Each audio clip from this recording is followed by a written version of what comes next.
Hi everyone, it's Mio, and today I'm so excited to show you guys how to make this 3D latte bear using real milk foam. I'm definitely no expert in lattes or decorating them in general, but I really wanted to create them, so I'm going to show you guys how I created it. It might not be the most professional way, but I'll give you the tips that I accumulated after many trial and error. This is the cup that I'm using for this tutorial in particular, and you're going to fill your cup up with your favorite beverage. This can be coffee, latte, espresso, or even hot chocolate. It doesn't have to be espresso in order for you to enjoy this really cute latte art. So once you have the beverage of your choice, you're going to make the milk foam. So as you can see here, I'm using a different cup and I'm using fat-free milk. It's imperative that you use fat-free milk, and your milk needs to be really cold as possible. So make sure you take it just out of the fridge, and you're only going to pour a very small amount into your cup. You need to leave enough room in your cup in order for you to form milk foam. So I got this milk foamer online on Amazon.com. As you can see, this is the brand that I'm using, but really any type of milk foam machinery you have will work perfect for this project. And all you have to do is put it into your milk and just go up and down the cup. You want to go up and down because this helps aerate your milk and helps make more foam. As you can see, a little milk goes a long way. Now for decorating, it's not an exact science, but I'll give you the tips that I picked up after trying this multiple times. So I'm starting by filling up my cup with foam, but if you don't want to fill up the bottom part of your cup, that's completely fine. Now with a spoon, take several large scoops of foam and place it in the center to form the head of your bear or your kitty cat. Then with smaller scoops, you can put foams on the side to form the ears, and of course 2 large chunks in the front to form the little paws that are sticking out.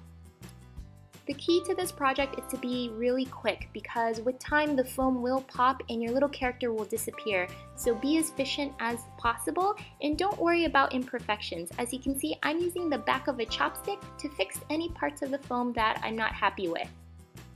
If you don't have a chopstick, you can use a toothpick or the back of your spoon. To draw on the faces, I'm actually using the liquid that I used to fill the bottom of my cup, which happened to be hot chocolate, and I just used a toothpick to dip this in and form the eyes, nose, and the other parts of the body of my bear. Now, after some trial and error, I realized that food coloring looks really great, specifically the pink color. So if you just take some food coloring and water, you can really color the foam and make it look really cute. Now in case you're wondering, for the brown part, all I took was some hot chocolate, mixed it in with some water, and I'm using to decorate the foam. Now I actually picked up the tip here, and the key is to actually water down this hot chocolate as much as possible. So it looks fine now and it looks really cute, but in a second you'll see that if it's too thick, your foam actually starts to disappear a lot faster. And if you want to change your character, you always can. So as you can see here, I added more foam to the nose because I wasn't quite happy with it and I wanted to redo how the nose looked. Now I don't know if you can tell, but if you look at the bear paws, you can see that the paws are sinking in, and that's because the hot chocolate is too heavy for the foam to keep up, and it's slowly sinking in into the foam. So this is what my project looked like after sitting around for 5 minutes, so I decided to redo this project all over again from scratch.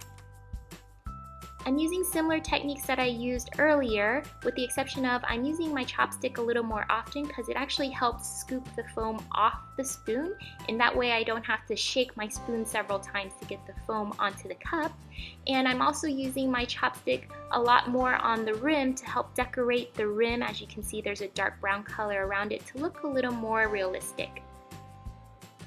Now the key difference between this project and my last one is actually the liquid I used to decorate and form the eyes and nose and paws on my teddy bear.